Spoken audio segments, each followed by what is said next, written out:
Então nós estamos falando sobre perdas dos vínculos familiares. E perda dos vínculos familiares é quando uma massa crítica de uma sociedade começa a ser subtraída desses relacionamentos existenciais. As pessoas começam não mais a saber quem é pai, quem é mãe, quem é marido, quem é mulher, quem é filho, e etc. Não é? Então, é essa anarquia social que vem em função da desestabilização, da desfuncionalização da família. Então, na segunda-feira, nós explicamos um pouco sobre todo aquele processo, não é? Fizemos um apanhado de como tem funcionado a dinâmica familiar, principalmente a partir da revolução sexual, na década de 60. Então tem havido, realmente a família tem se configurado de uma outra maneira, e isso está tendo muitos desdobramentos. Então nós vamos estar confrontando várias dessas feridas sociais, que estão realmente na base dos problemas. A gente tem aprendido que não adianta só a gente confrontar os efeitos colaterais, os sintomas. Nós precisamos realmente de ir na base do problema, não é?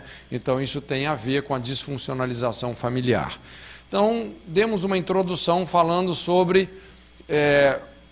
os efeitos da cobertura dos pais na vida dos filhos. Então, querendo ou não, todos nós vamos receber ou deixar de receber 3 coisas que vêm pela nossa cobertura familiar e que são os principais elementos para a formação da nossa personalidade. Então nós falamos sobre a identidade, sobre a capacidade moral e emocional de estabelecer relacionamentos e falamos também sobre a herança, ok? Então esses conceitos ficaram bem claros, espero que sim. E agora nós vamos entrar então numa história familiar que está aí em Juízes, no capítulo 11, a história da família de um homem chamado Jefité. Eu quero ler os 4 primeiros versículos.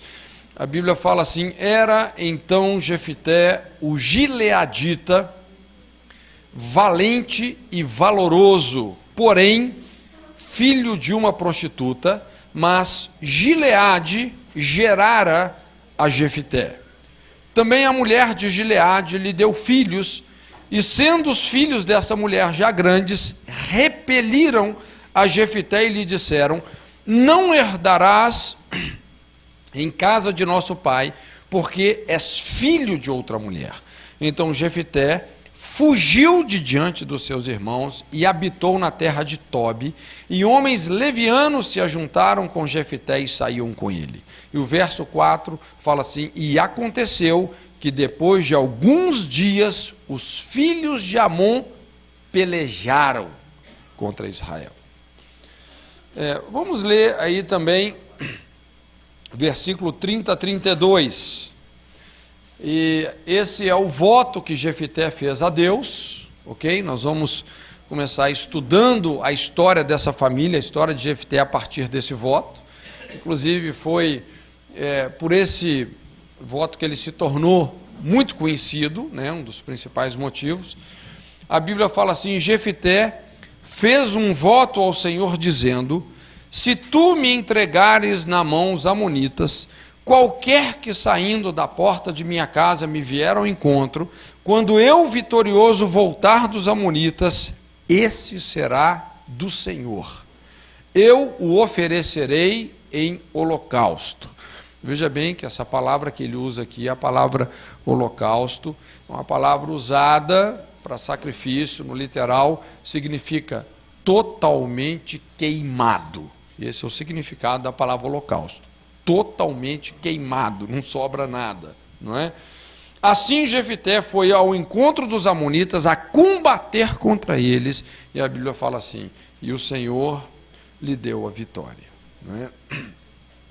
Então nós vamos ver que o grande drama de Jefité é exatamente esse: o perigo de um líder que não foi sarado por Deus, não foi curado por Deus, e dessa forma ele acabou destruindo a sua posteridade, não é?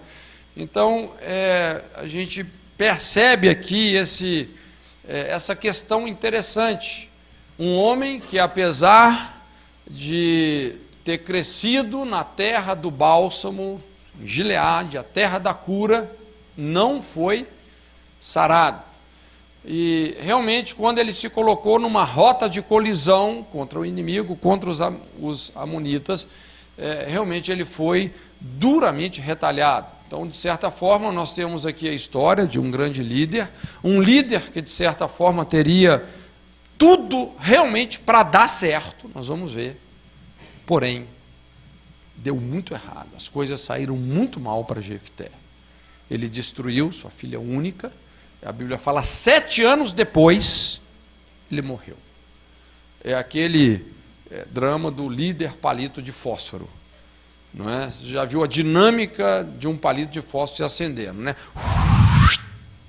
Depois fica só aquela estrutura queimada. Então, realmente, ele teve uma projeção muito grande, ele causou um impacto muito grande, ele incendiou, mas ao mesmo tempo que ele incendiou, a estrutura dele queimou, foi praticamente destruído. Mas vamos ver aqui, então, a partir desse voto que ele fez. Veja bem, Jefté, ele estava diante de uma guerra, de uma situação de guerra contra os amonitas, e ele abre a boca dele e ele faz esse juramento, ele faz esse voto com Deus.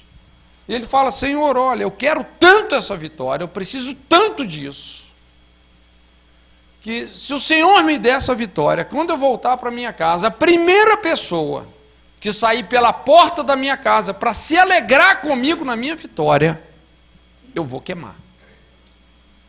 Eu vou sacrificar a ti, Senhor. Então esse foi o voto que ele fez a Deus. O que levaria uma pessoa a fazer um voto como esse? Essa declaração, quando ele fala assim: qualquer que saindo pela porta da minha casa, isso indica, de alguma forma, ele estava expondo a sua família. Ele estava abrindo uma porta para alguém ser destruído, não é? Aquela história, né? Às vezes algumas pessoas brincam, falam: não, acho que ele estava pensando na sogra, não é? Alguém assim. Mas a gente sabe que Jefté tinha uma filha única, ok? E, obviamente, quando ele fez esse voto, ele precisou de contabilizar a possibilidade de que essa pessoa viesse a ser sua própria filha, a filha única, não é? Se calculadamente ele tivesse disposto a sacrificar a filha pelo sucesso pessoal, o que levaria um pai a isso? Irmãos, e essa é a grande questão, a grande pergunta para essa geração. O que tem levado tantos pais, em nome da prosperidade profissional, da felicidade sexual, em nome de um padrão de vida um pouco melhor, queimar os filhos com abandono, divórcio, imoralidade, tantas coisas assim? Então nós vamos dar um mergulho na alma de Jefté, vamos entender realmente as entrelinhas aqui, o que está por detrás de um voto como esse, não é? Que parece assim realmente ser uma coisa descabida. E estudando então essa história, a história de Jefté, nós vamos abordar 3 pontos, 3 tópicos, para a gente organizar a nossa mensagem. O primeiro tópico é esse: nós vamos falar sobre uma personalidade descompensada, desequilibrada. Ele se tornou uma pessoa com um parafuso a menos, não é? E é nesse ponto aqui onde nós vamos mais trabalhar, ok? O segundo ponto que nós vamos ver é sobre o princípio de colisão e retaliação. Muito importante, numa situação de conflito espiritual, ok? Quando você se coloca numa rota de colisão com o inimigo, não é? Como ponta de lança de Deus. Então é muito importante a gente considerar, realmente compreender esses princípios, que são bíblicos. O princípio da colisão e da retaliação. E a terceira coisa que nós vamos estudar é isso. O que significou espiritualmente ele ter ido guerrear contra aqueles inimigos? Nós vamos fazer um discernimento da batalha espiritual que ele entrou. ok? E a maneira como, apesar dele ter vencido o inimigo, como que o inimigo infiltrou na sua vida, na sua realidade, trazendo realmente assim uma retaliação implacável, ok? Primeiro ponto, então, é esse, a personalidade descompensada. E aí a gente pode voltar nesse verso 1. Esse versículo eu considero como sendo a gênesis da vida de Jefté, não é? Aqui é o princípio de tudo, é quando a gente começa a entender a raiz, não só da pessoa dele, mas de toda a situação que ele se envolveu, não é? Então a Bíblia fala assim: era então Jefté, o gileadita, homem valoroso, algumas traduções falam assim, valente, não é? Porém, filho de uma prostituta. Gileade era o pai dele. Então, quando a gente olha para esse texto, a gente pode ter aqui algumas informações que são muito importantes. Nós estamos aqui numa escola de aconselhamento. Quando você lida com aconselhamento, vamos dizer, tem dois campos de mapeamento que são muito chave, que é o campo familiar e o campo territorial, não é? Praticamente todas as componentes relevantes da vida de qualquer pessoa vêm daí, não é? Família e território. Então a Bíblia está dizendo aqui quem era a sua família, quem era o seu pai, quem era a sua mãe. A Bíblia também está mostrando aqui as suas raízes territoriais. Ele era um gileadita, não é? E ao mesmo tempo é interessante porque esse texto parece que ele dá assim, uma radiografia da alma de Jefté. Quando a Bíblia fala, não é, mostrando em primeira instância algumas coisas que eram muito positivas na sua vida, na sua realidade, só que a Bíblia fala assim, porém, e vem algo que desequilibrou tudo. Então é como se a gente pudesse comparar a sua alma com uma balança de dois pratos. No primeiro prato da balança, nós temos aqui várias coisas que pesam positivamente. Ele era um gileadita, morava na terra do bálsamo, era um lugar extremamente abençoado. Gileade era uma cidade muito famosa pela força, a saúde, a destreza, a perícia dos seus filhos, né? Os gileaditas eram famosos na arte de guerrear.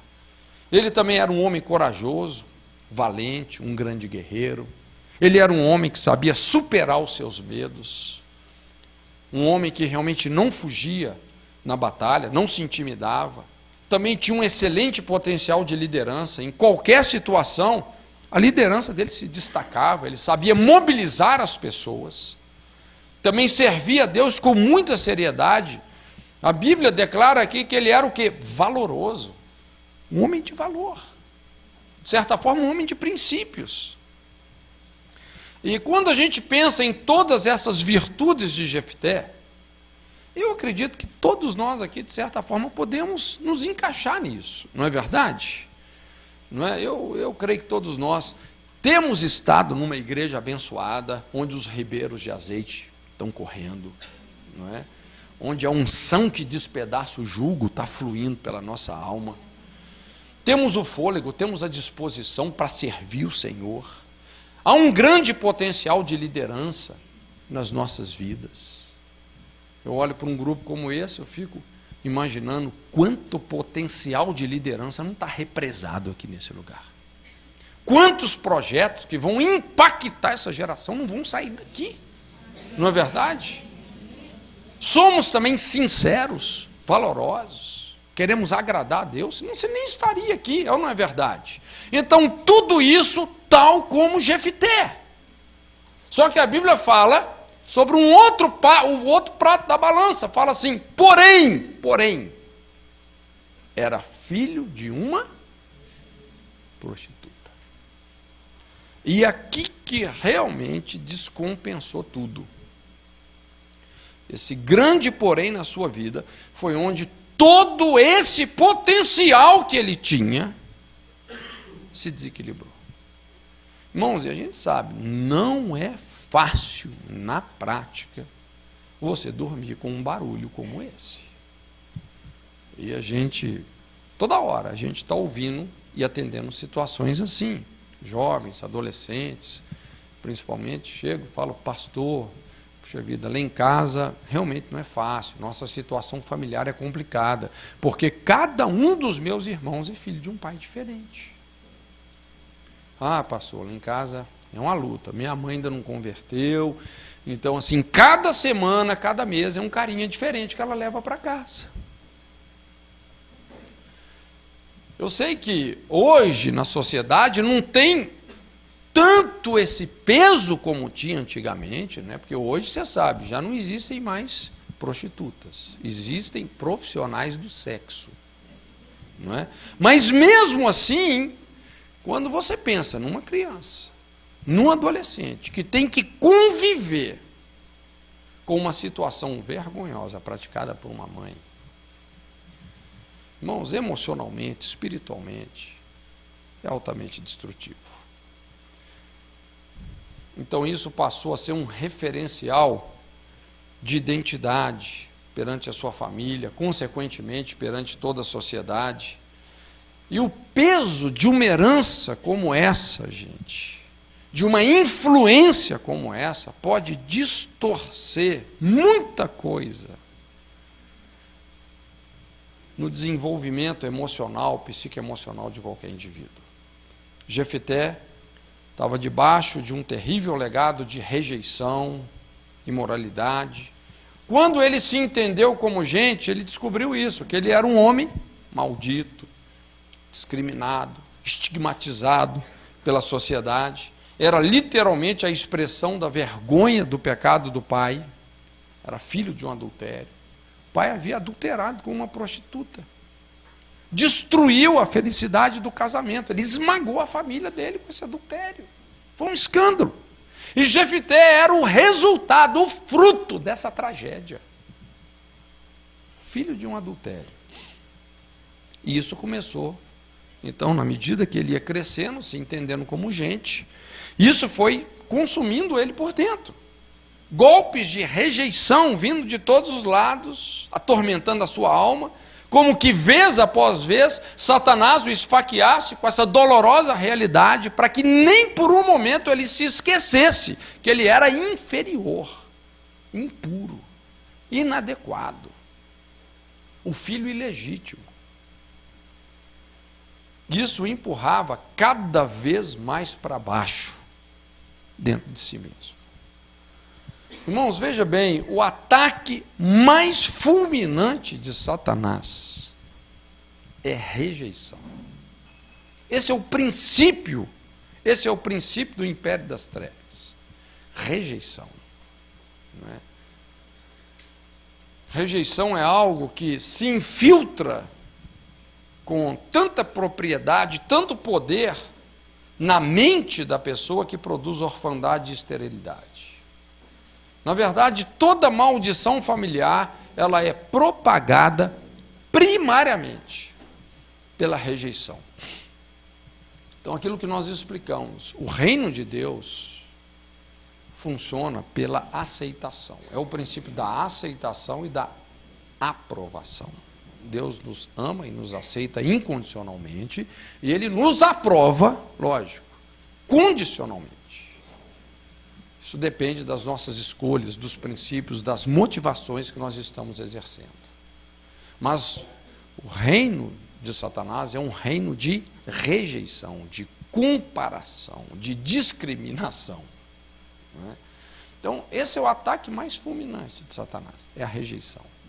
Eu tenho uma aula que eu gosto muito, chamada O Ciclo da Ferida, baseado em Provérbios 30, de 11 a 14, quando a Bíblia fala sobre aquelas 4 gerações. Então, a gente constrói um entendimento sobre o processo de construção de uma ferida. Como é que você constrói uma ferida? Então, inspirado nessas 4 gerações, a gente fala sobre 4 processos para você construir a ferida. O processo da abertura da ferida, o processo da espiritualização da ferida, o processo da compensação da ferida e o processo da propagação da ferida. O primeiro processo é esse, abertura da ferida. Como é que uma ferida se abre? Cada vez que uma carga de rejeição, começa com a rejeição, cada vez que uma carga de rejeição, de injustiça, de traição, é correspondida com rebelião, de maneira ativa ou passiva, diante daquela rejeição, ou você reage ou agredindo, ou se auto-rejeitando, você sonegou o perdão, abriu a ferida. É o processo da abertura da ferida. Na verdade, a coisa mais importante não é a rejeição, mas é como você interage com ela. Não importa tanto o que fizeram contra nós, importa o que nós estamos fazendo com isso que fizeram contra nós. As nossas escolhas vão determinar o nosso caráter, e o nosso caráter vai determinar o nosso destino.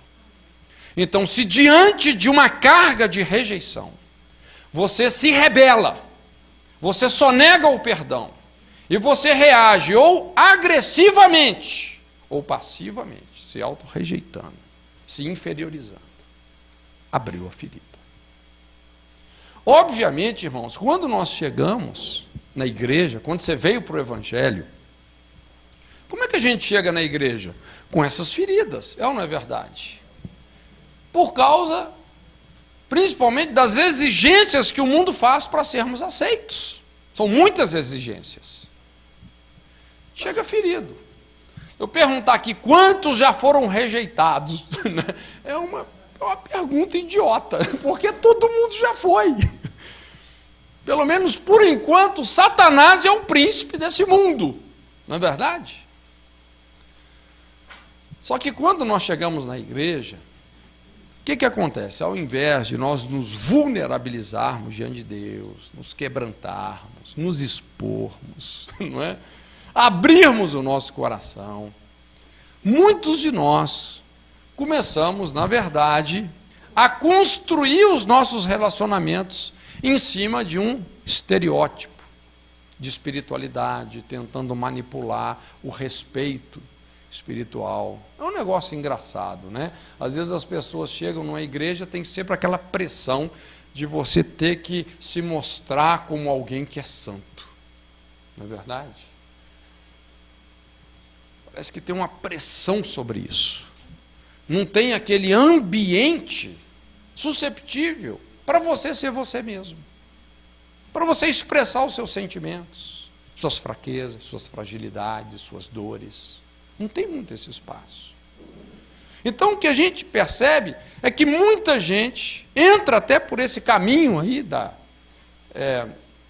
espiritualidade ou do misticismo, fazendo, às vezes, do ministério uma plataforma para espiritualizar as feridas, vai construindo só essa casca, só esse estereótipo, tentando provar para os outros que você é uma pessoa que, na verdade, você não é. E quanto mais a pessoa constrói esse estereótipo de espiritualidade por dentro, mais destruída normalmente a pessoa se encontra. Aí vem aquela famosa síndrome dos fariseus, aquilo que Jesus confrontou, né, Mateus 23, falando sobre sepulcros caiados.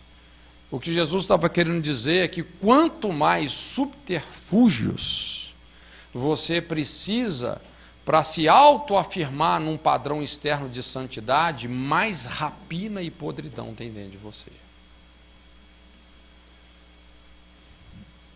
Esse é o processo da espiritualização da ferida.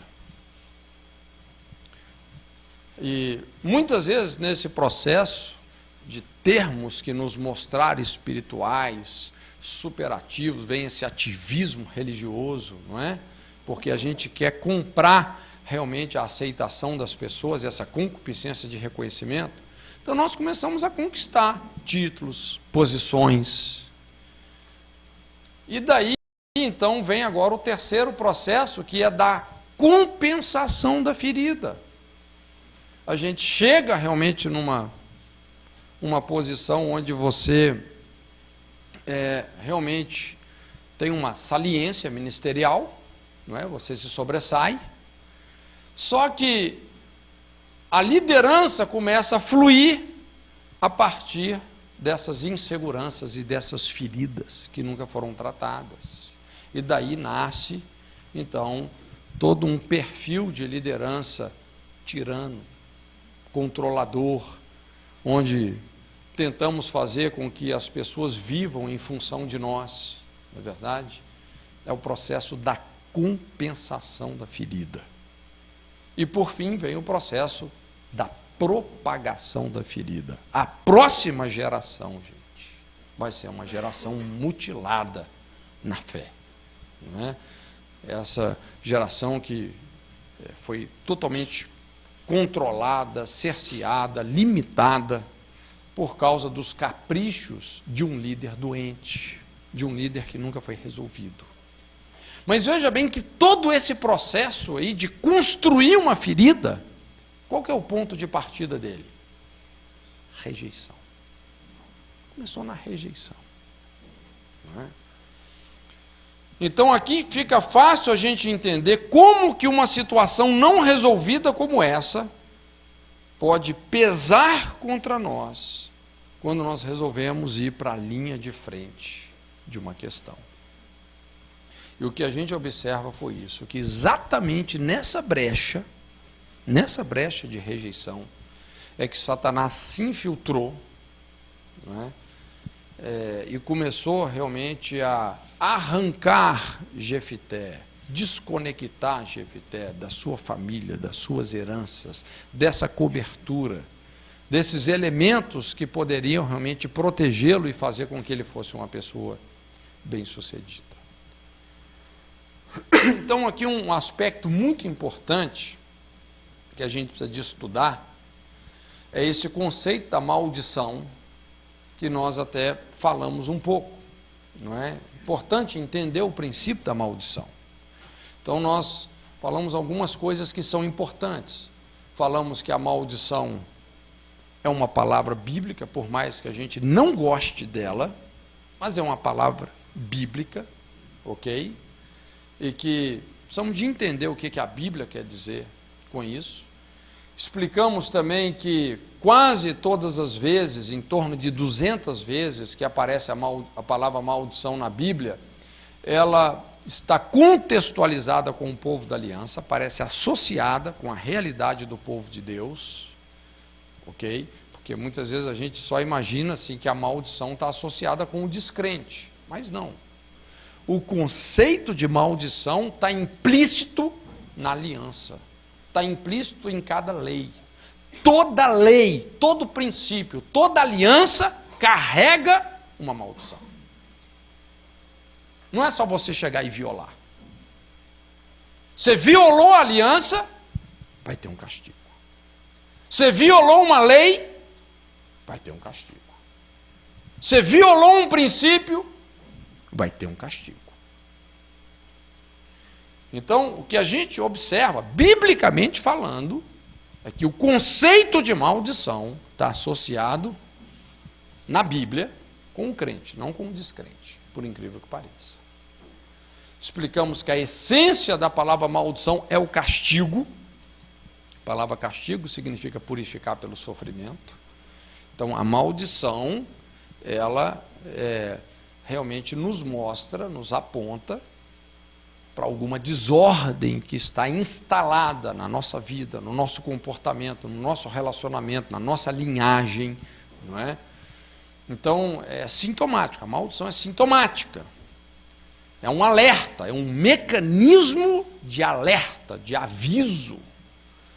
Então, quando você vê uma situação de perseguição espiritual, uma situação de agonia, de aflição crônica, irmãos, nós temos que entender, saber fazer essa leitura e ver onde está a desordem e lidar com essa desordem.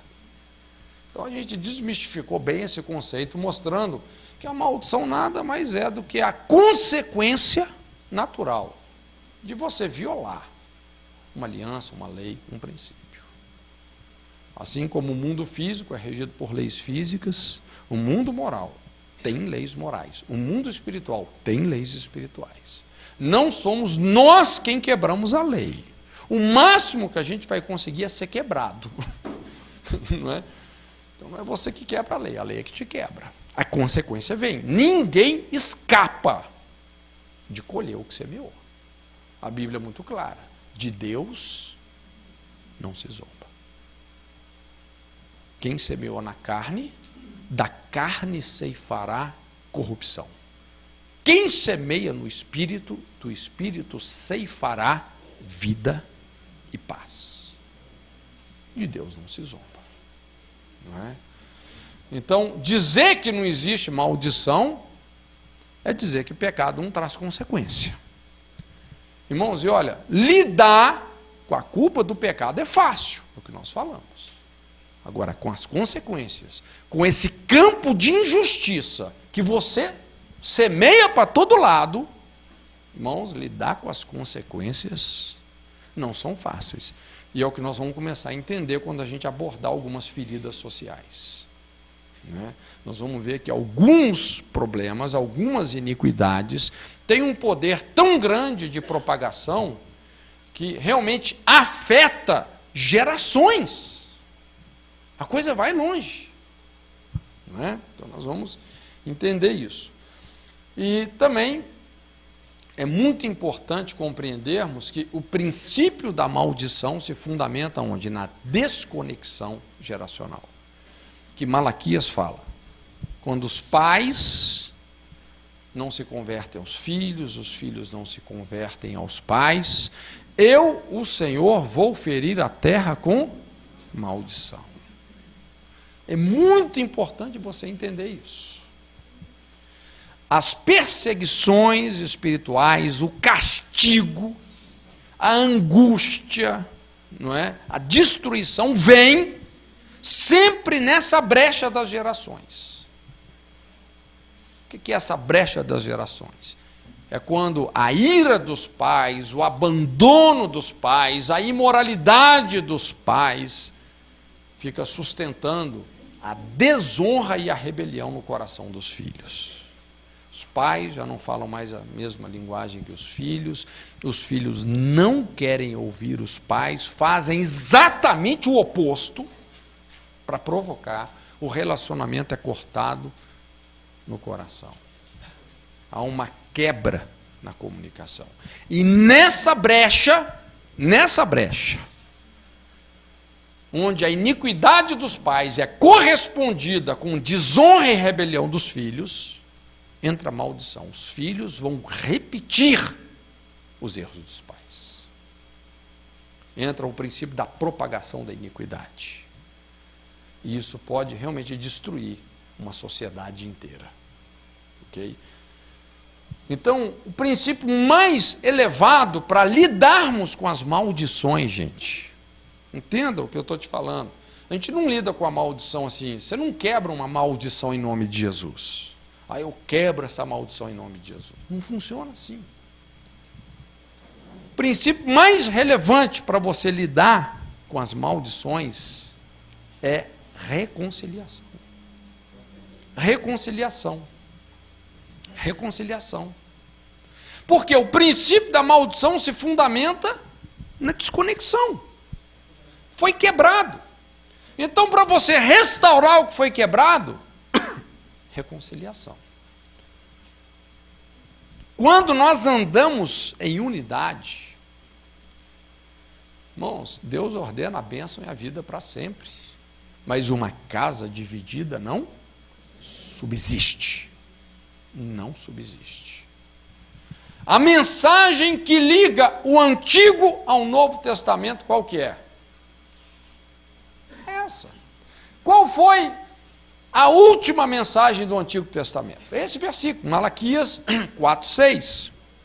Se os pais não se converterem aos filhos, os filhos não se converterem aos pais, eu, o Senhor, vou ferir a terra com maldição.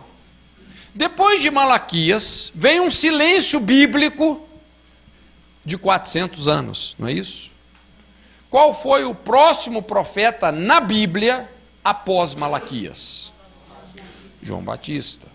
qual foi a unção ministerial que estava sobre João? A Bíblia fala sobre o espírito de Elias, não é isso? Converter o coração dos pais aos filhos, dos filhos aos pais, dos rebeldes à prudência, para que se levantasse um povo bem disposto ao Senhor.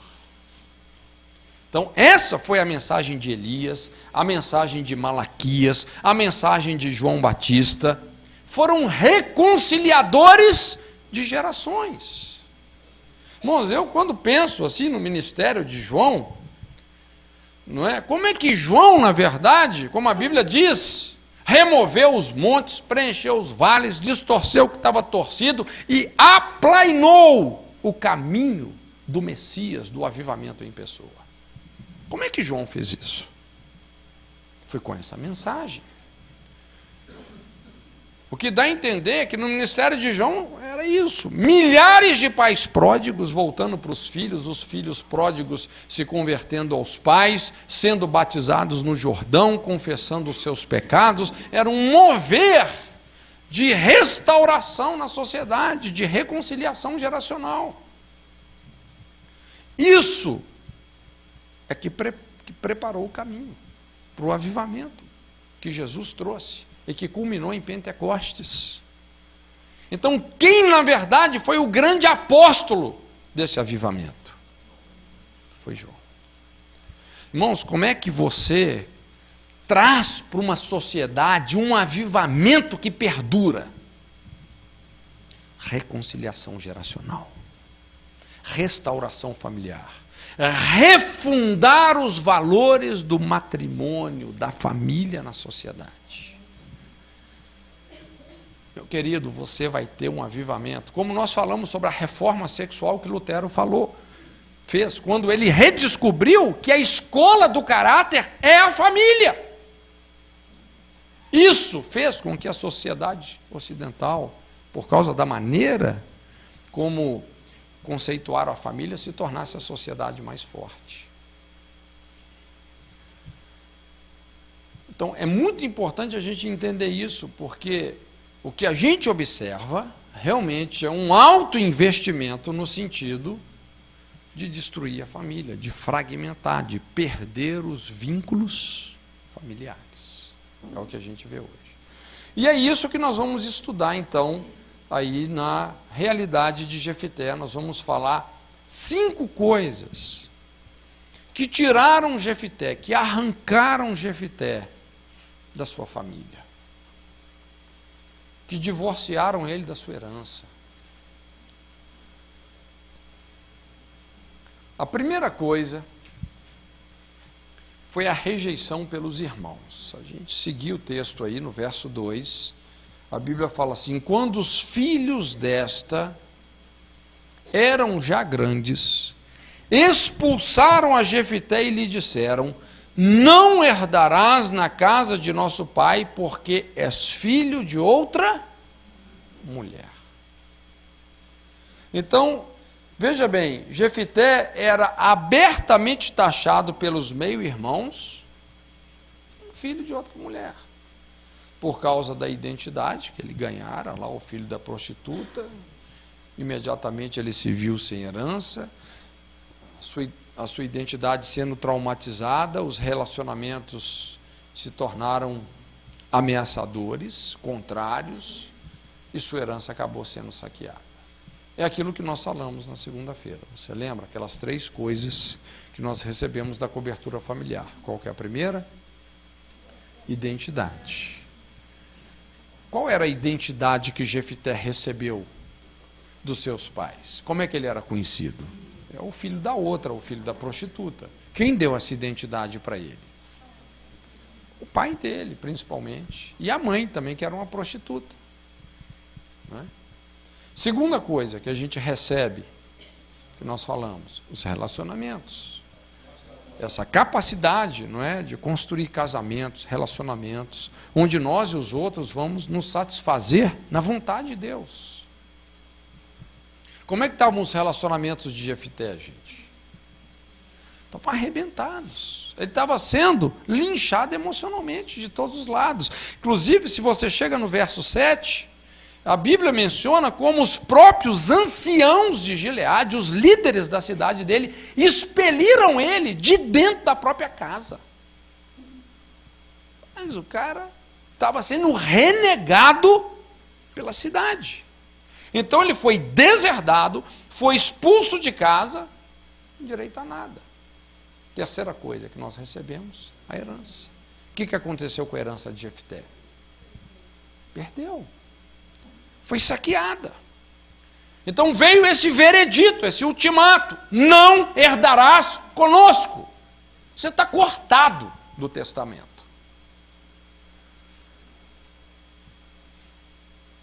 Então esse estigma, obviamente, começou a nutrir uma ferida muito grande na sua vida. Então a primeira coisa que realmente tirou Jefté de casa foi essa rejeição aberta pelos irmãos, ou meio-irmãos. Ele realmente foi rechaçado. A segunda coisa aqui, olha como que é um processo traumático, doloroso, não é? Segunda coisa, o segundo elemento que tirou ele de casa, a indiferença do pai. Quem era o pai de Jefté? Era um homem chamado Gileade, o mesmo nome da cidade. De bálsamo, o pai dele não tinha nada. E Gileade realmente parece não fazer absolutamente nada para resolver uma situação que ele tinha criado. Quem criou essa situação toda? Foi ele, o pai. Enquanto Jefté sentia as consequências de ser um filho ilegítimo, o filho do adultério do pai, o Gileade, o próprio pai, sentia a culpa, calado, desmoralizado. Não é isso? Um homem que perdeu a voz. Na verdade, gente, tem três coisas que Satanás intenciona destruir na vida do homem. Três coisas. Que no fundo elas são as mesmas coisas, mas de uma forma um pouco diferenciada. Tem três coisas que Satanás deseja destruir na vida de um homem: a identidade, a voz e a autoridade. Quando você até considera uma situação assim bem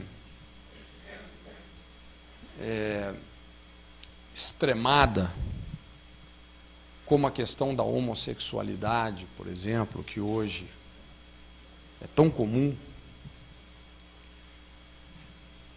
Se você presta atenção na questão da homossexualidade masculina, você pode observar que é uma ferida profunda nessas três áreas.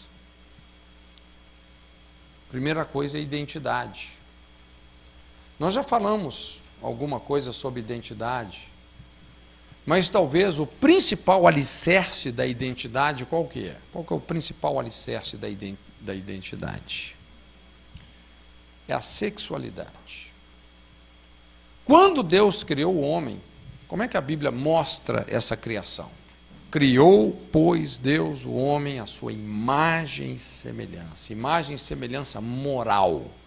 Não é com o seu nariz igual de Deus, a orelha, não. Imagem e semelhança moral. E fala assim: macho e fêmea os criou. Qual que é a base da identidade humana? Deus colocou uma base aqui: macho e fêmea. Macho e fêmea. Irmãos, essa é a primeira pergunta da existência de um indivíduo. Quando você vê uma mulher grávida, qual que é a primeira pergunta que você faz sobre essa criança? Como é que vai chamar? Não. Qual é o sexo? Você nem pode dar o nome sem definir o sexo. quando uma pessoa, ela está experimentando uma confusão, onde ela já não sabe mais a que sexo ela pertence, irmãos, isso, vamos dizer, é o fundo do poço da crise existencial, da crise de identidade. E a gente sabe que muitas pessoas estão nessa guerra, não é verdade? Muita gente dentro da igreja está nessa guerra. Uma vez eu estava conversando com um irmãozinho, e ele assim, muito sério com Jesus, ele querendo seguir uma carreira missionária, mas num conflito terrível. Ele resumiu a situação dele para mim e falou: Cote, olha, é um nó dentro de mim, porque daqui para cima eu me sinto homem, mas daqui para baixo eu me sinto mulher. É uma coisa de dar compaixão. Na cabeça dele não sabia mais a que sexo ele pertencia. Identidade. Segunda coisa é a voz. Um outro aspecto na homossexualidade, às vezes é alterada, não é? E a voz tem muito a ver com a credibilidade, com a confiabilidade, com a pessoa ser ouvida, a intensidade com a qual essa pessoa é ouvida ou não. Irmãos, a gente sabe que a palavra de muitos homens hoje não vale um papel de bala. O cara perdeu a voz. Se eu te pergunto aqui, quem tinha mais moral, mais voz em casa, o pai de Jefité ou os irmãos? Os irmãos. Esse cara não apitava mais nada. Perdeu a voz. E a autoridade. Não é? A autoridade. A pessoa não tem autoridade, não tem mais expressão, não tem mais influência. Então são coisas que realmente o inimigo quer destruir na vida de um homem. E é o que a gente observa. Não é? Como que realmente isso estava assolando a vida de Gileade. Fica muito claro aqui que Gileade foi esse homem que se abdicou da sua autoridade, que perdeu totalmente a autoridade. Quando os irmãos deserdaram Jefité, você vê, o pai não fez nada. Ele não tinha força moral para intervir, para falar coisa nenhuma. Quando por tantas vezes Jefité era agredido moralmente por seu filho da outra, o pai nunca fez nada. Quando os anciãos da cidade expulsaram Jefité de dentro da casa dele, o pai continuou o quê? Não fazendo nada. Então, talvez o maior problema de Jefité não era nem os irmãos que estavam rejeitando ele ativamente, mas o pai que o rejeitou passivamente, que não ofereceu a mínima proteção, a mínima segurança para esse filho. Vivenciava a dor de um filho abandonado, totalmente desprotegido pelo pai. Então, irmãos, olha só. Aqui nós vamos aprofundar nosso entendimento. Porque esse é o coração da ferida. Você precisa de entender o que a gente está colocando aqui. Porque se nós realmente queremos restaurar os fundamentos da nossa sociedade, esse é o ponto de partida. Nós temos que realmente enfrentar essa ferida social, que é a marginalização do pai e do marido. A marginalização. Você entende o que é marginalização? É quando uma pessoa sai do lugar perfeito de Deus para ela, sai da sua posição sacerdotal, se marginaliza num lugar de irresponsabilidade. É o que a gente vê acontecendo aqui. Então, para a gente entender sobre esse processo da marginalização do pai e do marido, é importante a gente considerar dois tipos de cosmovisões, ok? Uma cosmovisão religiosa e uma cosmovisão cultural. que tem afetado diretamente o perfil da família e, principalmente, a maneira como o pai e o marido estão se definindo na sociedade. Então, a primeira cosmovisão é essa cosmovisão religiosa, não é? Eu não preciso te dizer que o evangelho que realmente floresceu no Brasil foi o evangelho matriarcal, não é isso? A cultura das matriarcas. Você vê, aqui no Brasil não é nem madroeira, é padroeira. A cultura das padroeiras. Obviamente tem uma história, não é? De onde que o evangelho que chegou no Brasil veio? Veio da Península Ibérica, Portugal e Espanha, não é? A gente sabe como o evangelho se espalhou pela Europa toda. Mais ou menos pelo século VIII, houve um crescimento explosivo do islamismo, e essa região, ali, Península Ibérica, que havia sido cristianizada, agora foi subjugada pelos mouros, pelos muçulmanos. E o domínio islâmico na Península Ibérica foi do século VIII até o século XV, quando, inclusive, foi o descobrimento do Brasil. Foram quase 800 anos, onde uma região que havia sido cristianizada se tornou islâmica. Então, o que aconteceu nessa região? Um sincretismo, uma mistura do cristianismo com o islamismo. E o DNA do islamismo, gente, inclusive é um DNA parecido com o nosso. Um DNA marcado, traumatizado por orfandade. Onde é que começa a história dos povos islâmicos? Ismael. Quem foi o Ismael? O filho bastardo de Abraão com uma escrava egípcia. E a gente sabe como isso, essa disfunção familiar, como isso trouxe uma crise tão forte, que o Abraão teve que expulsar da sua casa a escrava e o filho. Em relação aos povos islâmicos, gente, Abraão foi o pai da orfandade. Não é à toa que não exista a palavra pai para Alá. Alá tem muitos atributos, mais de 100 atributos. Não o atributo pai. Ele é um Deus impessoal.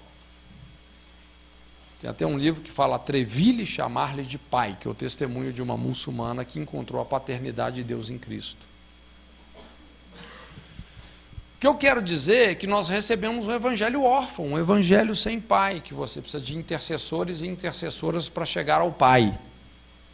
Não é? Então, quando a gente olha toda essa cultura de idolatria, não é? Você olha, por exemplo,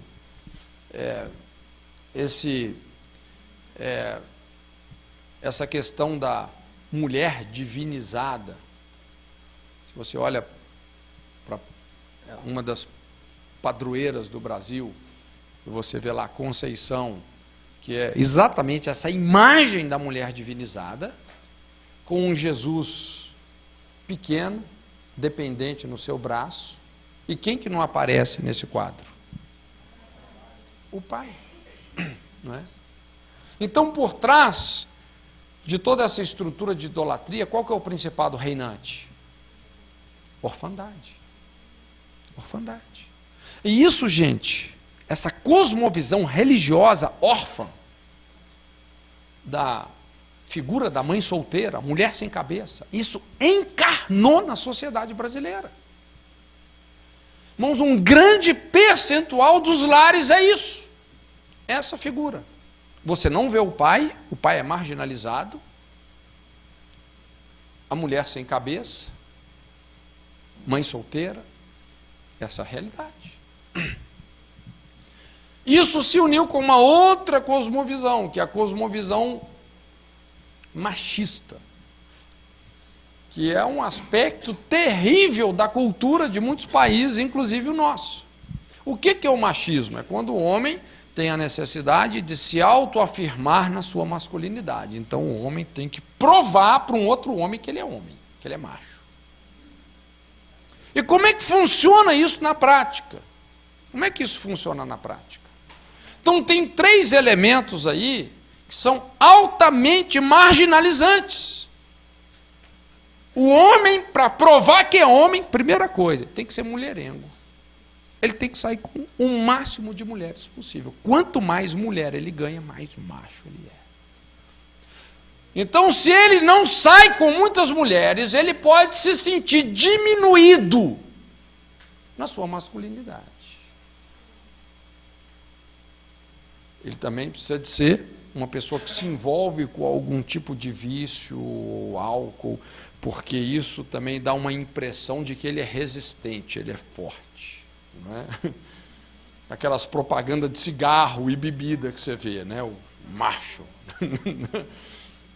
Só que quando o cara entra realmente no vício, no alcoolismo, na verdade, ele vai para um lugar de irresponsabilidade. Qual que é o grande problema, principalmente do álcool? É que o álcool, ele nunca anda sozinho.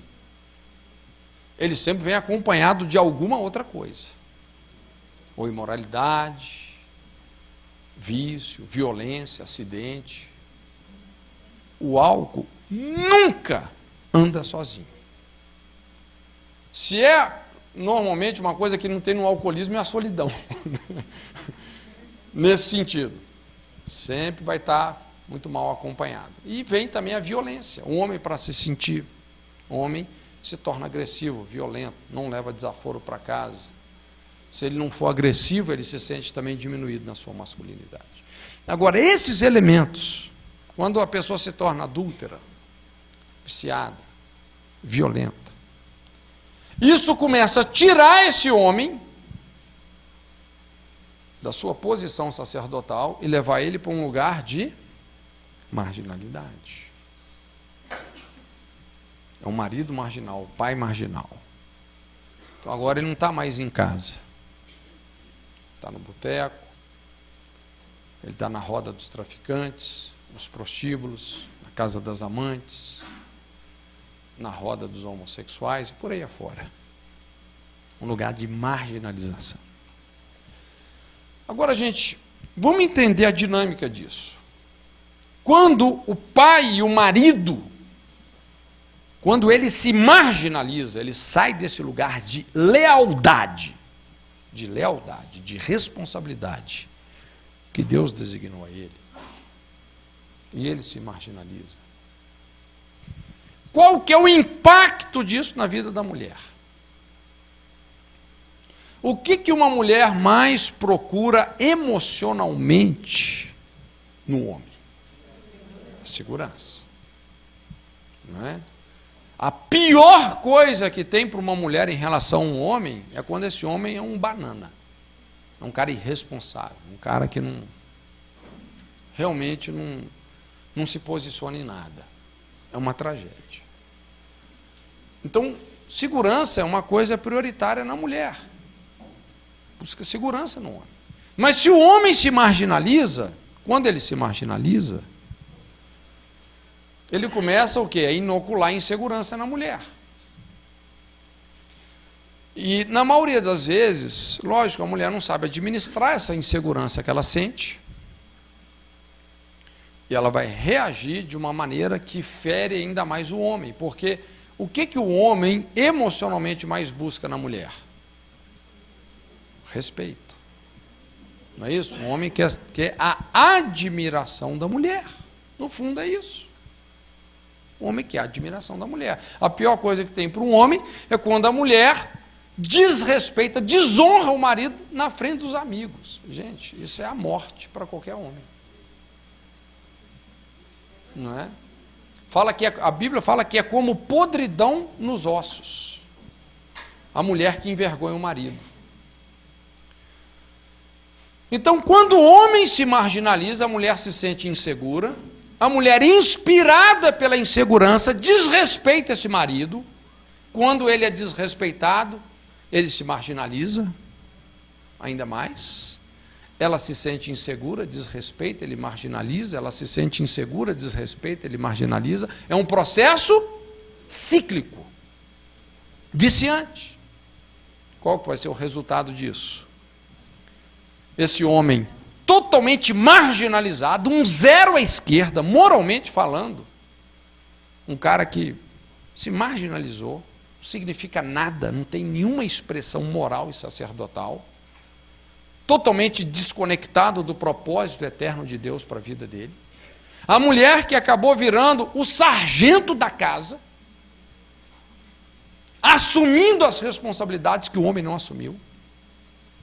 E os filhos, os famosos bebês emocionais de 90 quilos. Os crescidos que não cresceram. Os adolescentes, presos numa série de traumas, não é? Como há pouco tempo atrás aí a gente viu a famosa síndrome do Michael Jackson, né? Michael Jackson, ele falou assim, ele falava abertamente: eu não quero crescer. Eu quero ser uma eterna criança. Eu quero viver na Neverland, na terra do nunca. Um cara que só tinha um corpo de adulto, mas uma criança. Preso nos traumas, nos abusos terríveis que ele sofreu por parte, principalmente do pai. Então a gente vê um câncer familiar nisso aí. E qual que é o eixo que desvirtuou tudo? O pai e o marido. Irmãos, quando o homem sai do lugar dele, essa foi a tragédia da queda do ser humano. Quando o homem sai da posição de proteger o jardim, de proteger o lar, não é proteger fisicamente, mas com a integridade, com a lealdade, com a integridade dele. Entende? Irmãos, o propósito de Deus para o homem, você não tem que ficar provando para ninguém que você é homem. O plano de Deus é que você seja um marido fiel, leal, responsável, padrão de fidelidade, exemplo para os seus filhos. Que você inspira eles com a referência que você é. Você sabe que o mais importante em relação ao homem na família não é nem tanto a presença do homem, mas é o referencial, é o que ele significa moralmente. Porque normalmente o homem não é um ser de presença, ele é o caçador. Ele é que sai em busca do mantimento. Mas é o referencial, é o que ele significa no coração dos filhos. Então a gente tem aqui, através desse processo da marginalização do pai e do marido, essa é a verdadeira raiz da destruição da sociedade.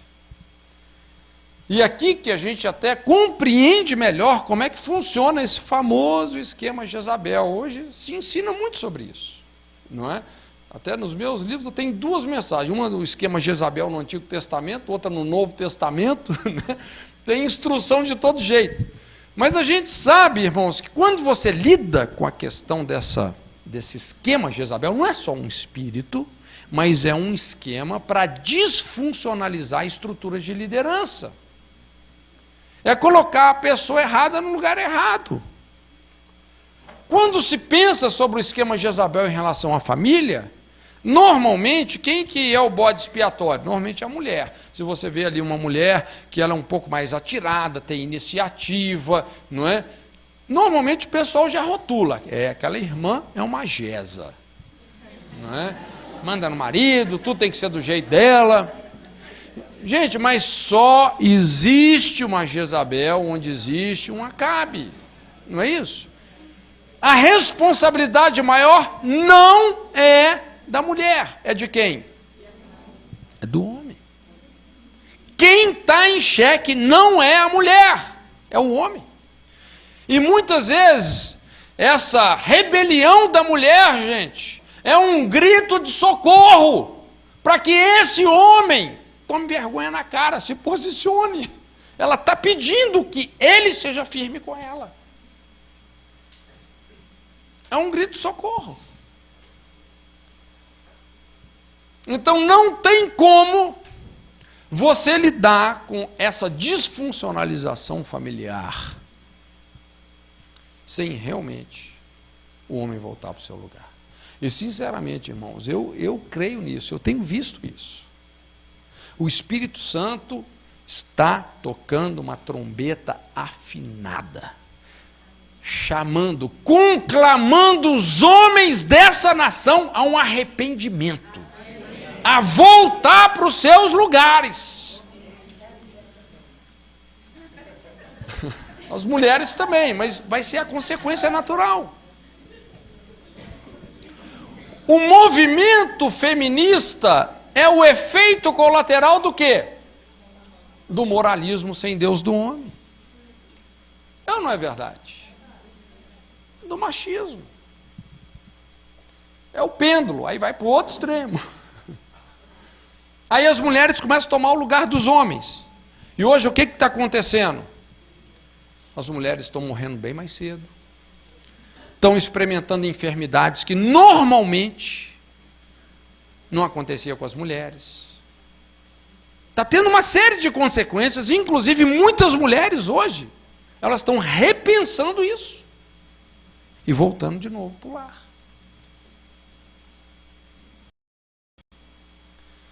É um negócio interessante. Sempre tem uma questão que intriga muita gente que trabalha com pessoas.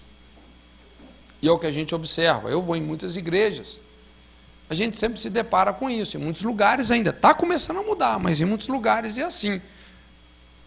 Muitas igrejas são literalmente carregadas nas costas pelas mulheres. Há um tempo atrás, estava numa igreja inclusive muito conhecida, e um dos pastores abrindo o coração, falou: Cote, aqui é uma luta. Você faz um evento para mulheres, 4.000 mulheres. Você faz um evento para homens, 60 homens. Aquele gato pingado lá. Difícil trazer os homens para qualquer coisa que seja. Então, muita gente pergunta, essa é uma questão. Por que os homens têm tão pouca expressão na igreja? Por que isso? E você sabe qual que é a resposta que cada vez mais a gente confirma? É que antes de perder a autoridade na igreja, esses homens perderam a autoridade em casa. Perderam em casa. Muitos deles têm uma vida ambígua. Isso já é uma consequência direta, muitas vezes, o que a gente fala sobre o poder latente de um adultério oculto. Essa ineficiência, essa implosão, esse vazio da autoridade espiritual. Eles já são marginalizados em casa. Na igreja nem se fala. Então a gente vai vendo todo esse desajuste. Irmãos, olha, sinceramente, se nós queremos ver um avivamento de fato, nós vamos ter que mexer nessa ferida. E hoje nós estamos indo para o extremo disso, aquilo que nós falamos. O homem está cada vez mais virando mulher, a mulher cada vez mais virando homem. Pouco tempo atrás, estava conversando com um pastor americano, um homem que trabalha com aconselhamento, ele falou isso, falou: Cote, olha, hoje, veja bem, um homem que trabalha só na área de aconselhamento nos Estados Unidos. Falou: hoje, um dos nossos maiores problemas na América é a feminilização do homem. Um dos nossos maiores problemas na América. Se o homem não voltar para o seu lugar, esse lugar de responsabilidade, de fidelidade, não é, de ternura, porque para você ser firme nos seus valores, você não tem que ser agressivo, você não tem que ser ignorante, violento, muito pelo contrário. Quando o homem começa a voltar para esse lugar que é o lugar dele, de sacerdócio, cabeça do lar. Não é que ele é maior do que a esposa, mas ele tem uma estrutura para liderar e trazer estabilidade. E quando ele assume essa posição de fidelidade, de exemplo, irmãos, é a partir daí que nós vamos refundar os valores da nossa sociedade. Aí nós vamos começar a ter um avivamento que realmente perdura e que muda a sociedade. É o que a gente observa aqui, a indiferença do pai. Isso tirou Jefté de casa. Seu pai é um zero à esquerda. Um homem sem nenhum significado moral. Um homem que perdeu a voz. Que não tinha nem moral para proteger esse filho que ele colocou no mundo. Terceira coisa que tirou Jefté de casa foi a vergonha da mãe. E esse é um outro problema social muito sério hoje. A própria desvalorização da mulher, gente. É impressionante como a mulher está entrando por esse caminho de se autodesvalorizar, não é? De se prostituir, se vender. E o princípio da prostituição é esse. É você negociar o que você precisa, o sustento que precisa, através da sedução. Se envolve sexo, isso envolve sentimentos. A mãe de Jefté era o quê? Uma prostituta, uma mulher totalmente discriminada, vil. Eu fico imaginando quantas vezes Jefté via sua mãe saindo com outros homens. Imagina, ela era uma das prostitutas da cidade. Então aquilo machucava. Uma vergonha crônica, era constantemente sedimentada, era uma pancada, cada hora uma nova pancada em cima da mesma ferida. Vendo a mãe com um, com outro, com outro, com outro. Imagina pessoas que chegavam e falavam com ele, que tinha tido um caso com a mãe. E aqui, irmãos, que a gente começa a perceber de onde vem a inspiração de tanta violência na sociedade. Uma vez eu pude entender isso muito bem de perto. Estava ministrando no Rio de Janeiro, estávamos assim numa ministração coletiva, e esse irmãozinho começou a abrir o coração. Ele vinha de uma das favelas na época, lá de maior volume de tráfico no Rio de Janeiro, e ele contando abertamente a situação dele, falou: olha, irmãos, lá em casa era assim, era um cômodo assim, 4x4. Ali era a nossa casa, não tinha divisão não. Era cozinha, quarto, sala, tudo num ambiente só. Ele era pequenininho, 5, 6 anos de idade. O irmão mais velho sempre chegava tarde em casa. A mãe então colocava ele para dormir bem cedo, uma criança. Mas ele já entendia muita coisa. A mãe achando que ele estava dormindo, ou talvez nem se importasse se ele tivesse acordado. Então naquele cantinho lá, ficava debaixo da cama de onde o irmão dormia, quando chegava mais tarde. Ele falando que dali ele via homens, conhecidos e desconhecidos, que entravam na casa, se relacionavam com a mãe.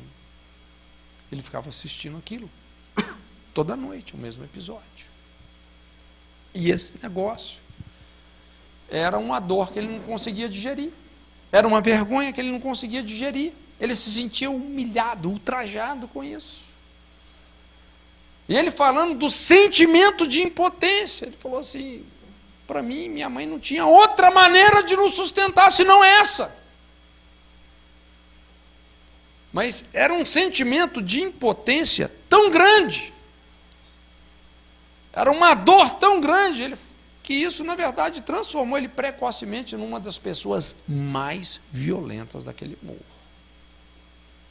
Ele falou: olha, nem sei quantas pessoas eu posso ter matado. Ele falou: eu tinha uma raiva dentro de mim. Eu tinha um ódio dentro de mim. Era uma ferida acesa. Gente, esse é o poder de um abuso que vem da prostituição de uma mãe. Olha a destruição que essa mãe causou nesse filho, gente. Esse rapaz, inclusive, quando ele se converteu, Foi porque ele foi baleado na troca de tiro ali no Borel e na Chácara do Céu. O cara foi atravessado por um balaço. Não podia ser levado para o hospital, senão ou a polícia prendia ou o outro bando acabava com ele. Jocumerada recolheu, tratou, né? Ficou ali alguns meses se recuperando, se converteu radicalmente. Não foi fácil ele sair da gangue lá, do bando, não foi um negócio simples. Mas olha, se não fosse por essa intervenção de Deus, vergonha da mãe. Esse era mais um pesadelo de Jefité. Ele tinha que carregar nas costas e na face o pesar em relação à vulgaridade da mãe. Por onde ele ia, essa vergonha atormentava. A quarta coisa que tirou Jefité de casa, fala aí no verso 3, novamente, vem uma opressão por parte dos irmãos. Fala assim, então Jefité fugiu diante dos seus irmãos. Então aqui Jefité abertamente, ele corresponde à rejeição recebida com rebelião. Não suportando esse impacto da dor emocional, ele abandonou o lar numa atitude de represália, desgosto. Então, depois desse processo todo de ser renegado de todos os lados, ele decide ir embora. E a gente sabe, irmãos, como é que essas situações funcionam. A pessoa vai embora, ela sai da situação, mas a situação não sai dela. Cada uma daquelas pedradas com as quais ele foi atingido, como a pessoa vai recolhendo pedra por pedra e colocando na mochila, na bagagem. Não é verdade? Vai enchendo a mochila. Cada rejeição guarda. Não é? Então, quando ele foi embora, o que dá a entender é isso. Ele carregava dentro de si uma ferida aberta que se mantinha viva pela possibilidade de uma vingança emocional. É como se ele pensasse assim, olha, eu estou indo embora desse lugar, rechaçado pela minha família, renegado pela minha cidade, mas um dia eu quero voltar aqui e provar para essas pessoas que eu sou o quê? Uma vingança emocional. Voltar por cima. Irmãos, eu não sei se você já percebeu.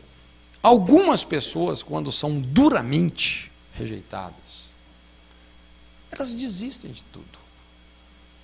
Alguns entram até num processo de depressão aguda. Mas outras pessoas, parece que elas fazem dessa ferida, tiram da ferida uma energia.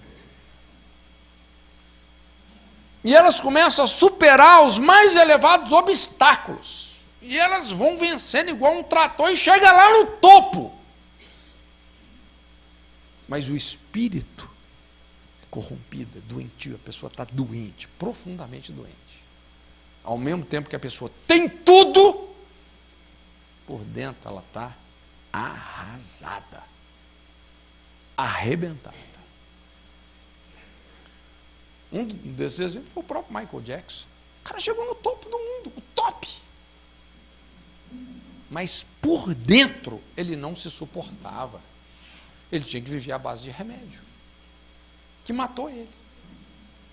Não se suportava. Mas ele provou para o pai dele.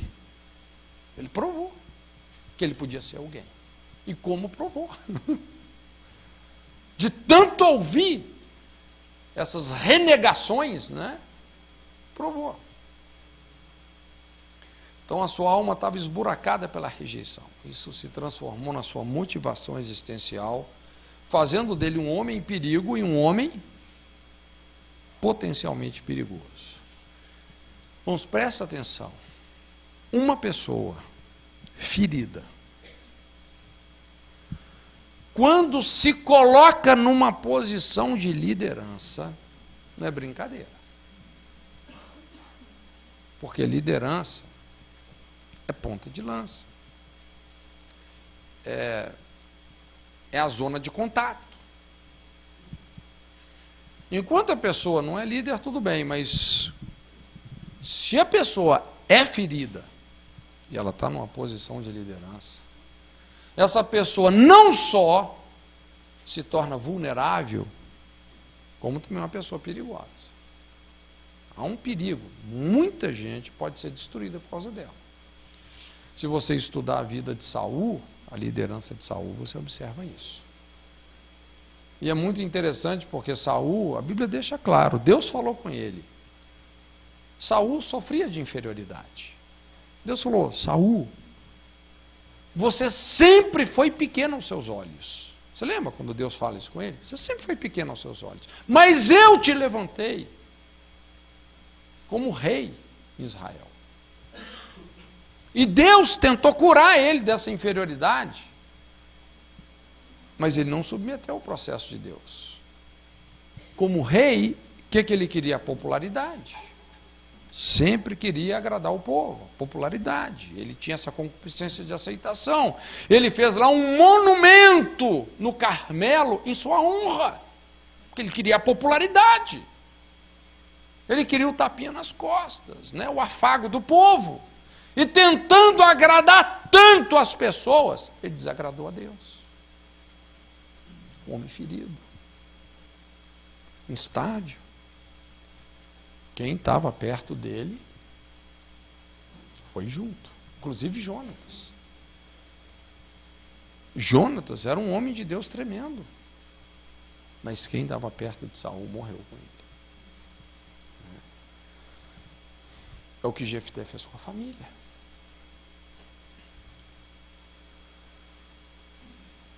E aí vem o quinto ponto, a marginalização. E aqui nós vamos chegar numa outra ferida, irmãos, numa outra palavra que não é fácil, mas é uma ferida social que tem que ser confrontada. Marginalização. Agora é Jefté reproduzindo a situação do pai. Pai marginal, filho marginal. A maldição do filho bastardo. Habitou na terra de Tobi. Quem eram os companheiros de Jefté?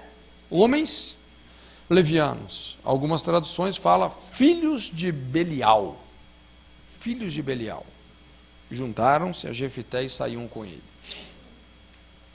Então aqui nós temos a principal característica da maldição do filho bastardo, filho ilegítimo, que é uma tendência crônica à marginalização, a não se encaixar no propósito de Deus como família e igreja. A pessoa não se encaixa. E a gente precisa de entender isso aqui bem, confrontar essa ferida. Eu sei que quando a gente fala sobre essa palavra, é uma palavra traumática, né? A palavra bastardo. E não é fácil, irmãos, me entenda bem, não é fácil a gente ministrar sobre isso. Porque eu sei, às vezes você está mexendo com as dores existenciais de muita gente. Mas essa é a nossa realidade. No Brasil, 1/3 dos brasileiros não tem o nome do pai na sua certidão de nascimento. É diante desse desafio que nós estamos. Então, machucado, desprotegido espiritualmente, Jefté se marginaliza, ele se segregou, aqui vem o segregamento, confirmando os seus sentimentos de rejeição. Ele acreditou na rejeição. Isso é o que a Bíblia está mostrando ser aqui a terra de Tobi. Terra de Tobi. Um ambiente de orfandade, onde nos sentimos renegados pela família, renegamos. É um lugar de muitos traumas, feridas. Tobi é a rua para onde muitos vão fugindo do lar, que se tornou uma ameaça, não é? A casa das amantes, a roda dos traficantes, é tudo aquilo que tira você do propósito de Deus para a sua vida como família e corpo de Cristo. Escola do caráter. Leva você para esse lugar de marginalização. Então aqui é muito importante a gente entender as consequências espirituais de você gerar um filho fora da aliança do casamento. Nós temos que ter esse entendimento. Como confrontar essa ferida? como resolver essas questões. Como lidar com essa tendência ao segregamento ou essa situação precoce de se marginalizar, repetindo a situação dos pais. Irmãos, e isso é um negócio assim, vamos dizer, tão sério. Nós vamos ver, nós vamos estudar isso na próxima aula, mas quando Moisés trata com essa ferida, lá em Deuteronômio 23, versículo 2, para você entender a dimensão, as consequências, não é, de você gerar um filho fora da aliança do casamento, ele fala assim: o bastardo não entrará na congregação do Senhor até a sua 10ª geração.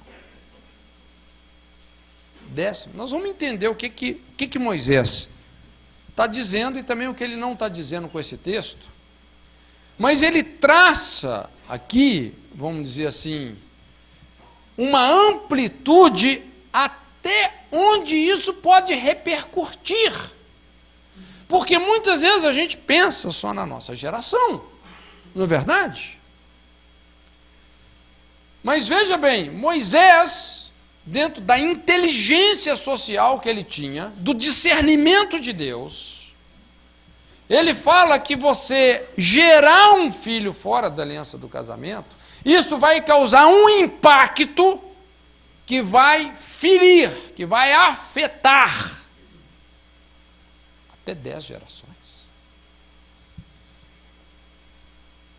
É o que a gente, de certa forma, experimenta no Brasil. Não sei quantos se lembram, que eles são um pouco mais velhos, né, que veio esse alarme no Brasil, soou o alarme sobre os meninos de rua.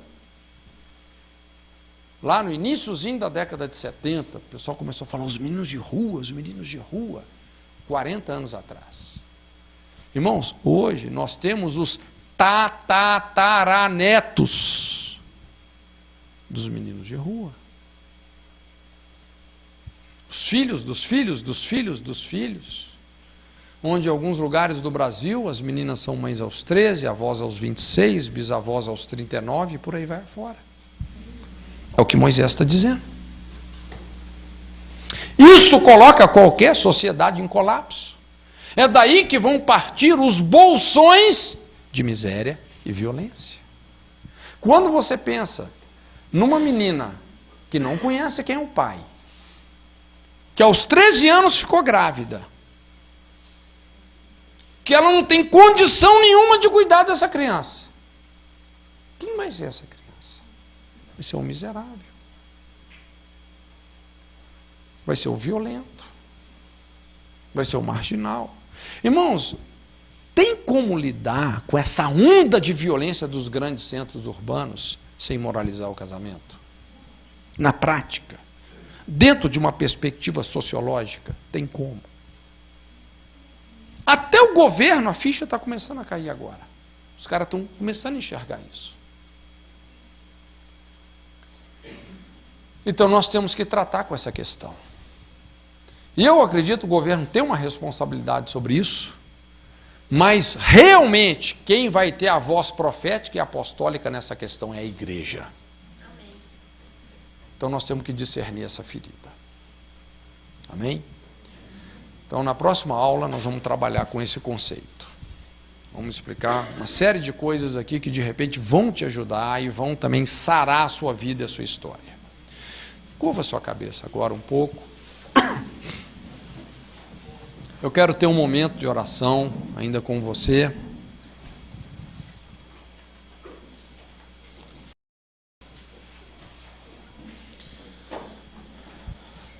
Nós falamos sobre a marginalização do pai e do marido, ok? E eu quero orar com você sobre isso.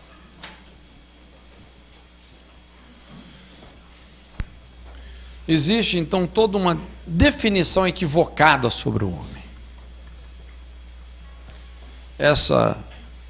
Esse ensino formal e informal do machismo, que empurra o homem para um lugar de marginalidade, onde ele se torna mulherengo, alcoólatra, violento. Também essa cosmovisão religiosa que nos afasta do Pai, que nos vendeu a visão de um evangelho órfão, sem pai, um evangelho totalmente matriarcal. Isso é muito sutil. E muitos de nós acabamos assim obedecendo essas culturas, nos tornando pessoas duras, infiéis, insensíveis à dor das pessoas que nós mais deveríamos amar e proteger.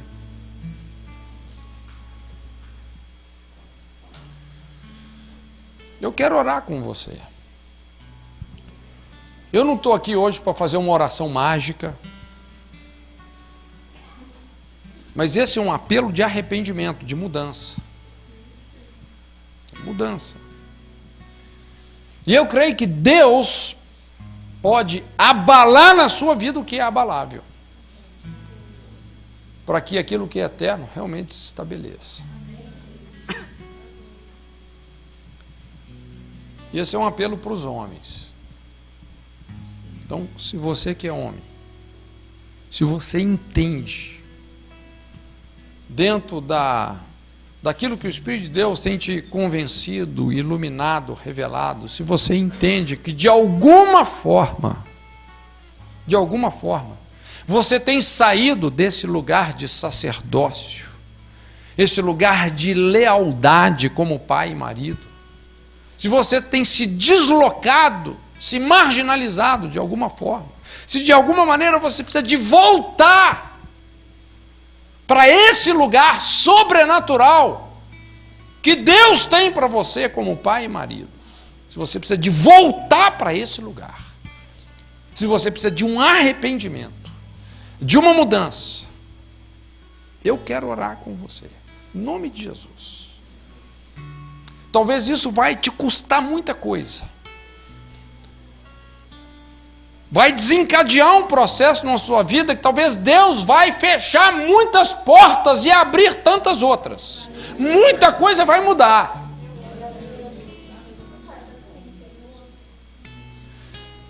Então, se realmente você precisa de uma conversão, de uma mudança de endereço, sair da casa da amante, sair desse lugar de marginalidade, de superficialidade espiritual, de ambiguidade, é realmente se tornar o eixo, o cabeça do lar. Eu gostaria que você tivesse a liberdade de sair do seu lugar e vir aqui na frente. Eu quero orar com você, em nome de Jesus. Quero abençoar a sua vida, eu quero me identificar com você e orar com você.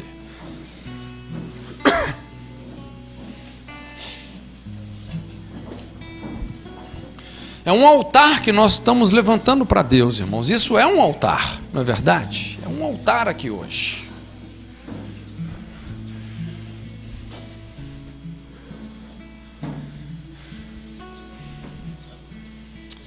Obrigado, Jesus. Obrigado, Senhor. Obrigado. Obrigado, Senhor. Ricaistei maikei anduri agaisou yamai. Itu ikaisou sita maikei sita mai. Itu ikaisou yalamasta.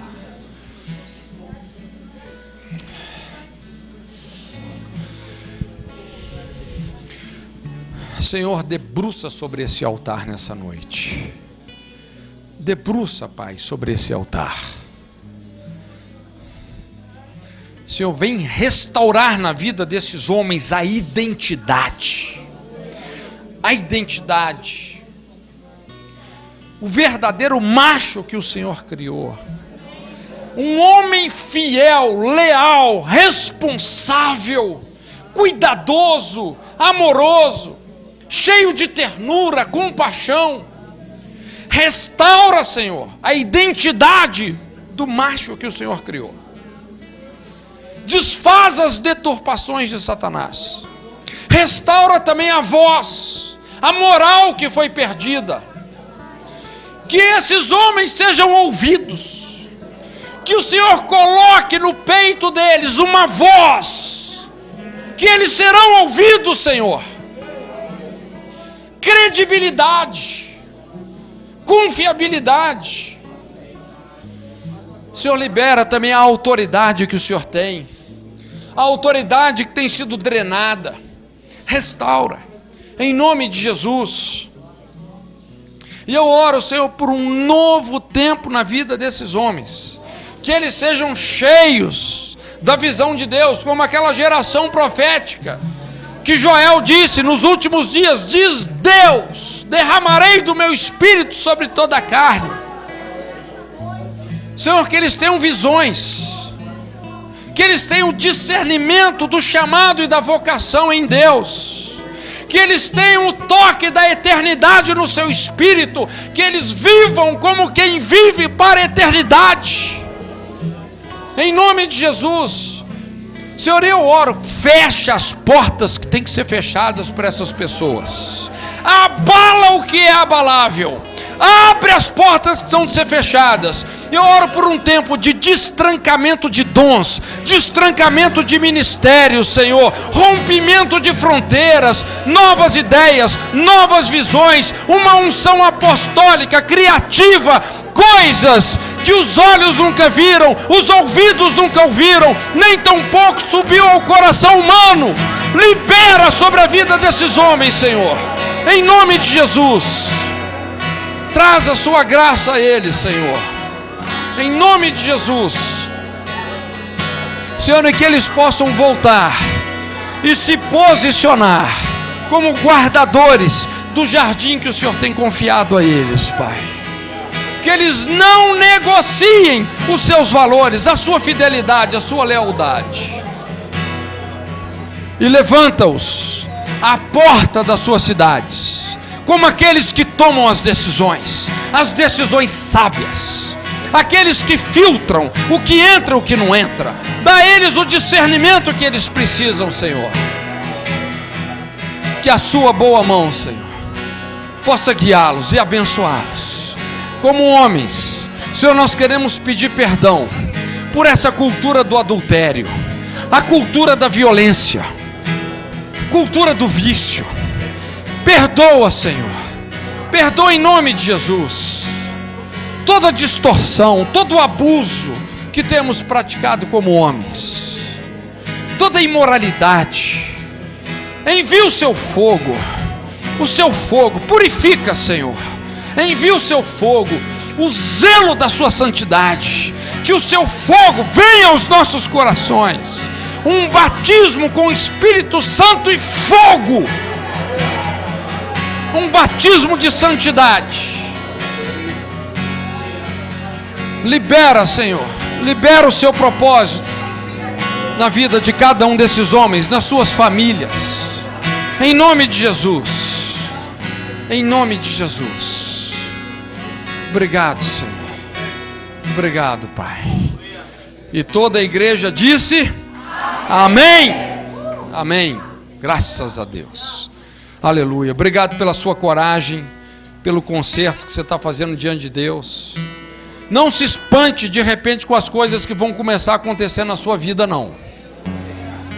Deus vai abalar o que tem que ser abalável, em nome de Jesus.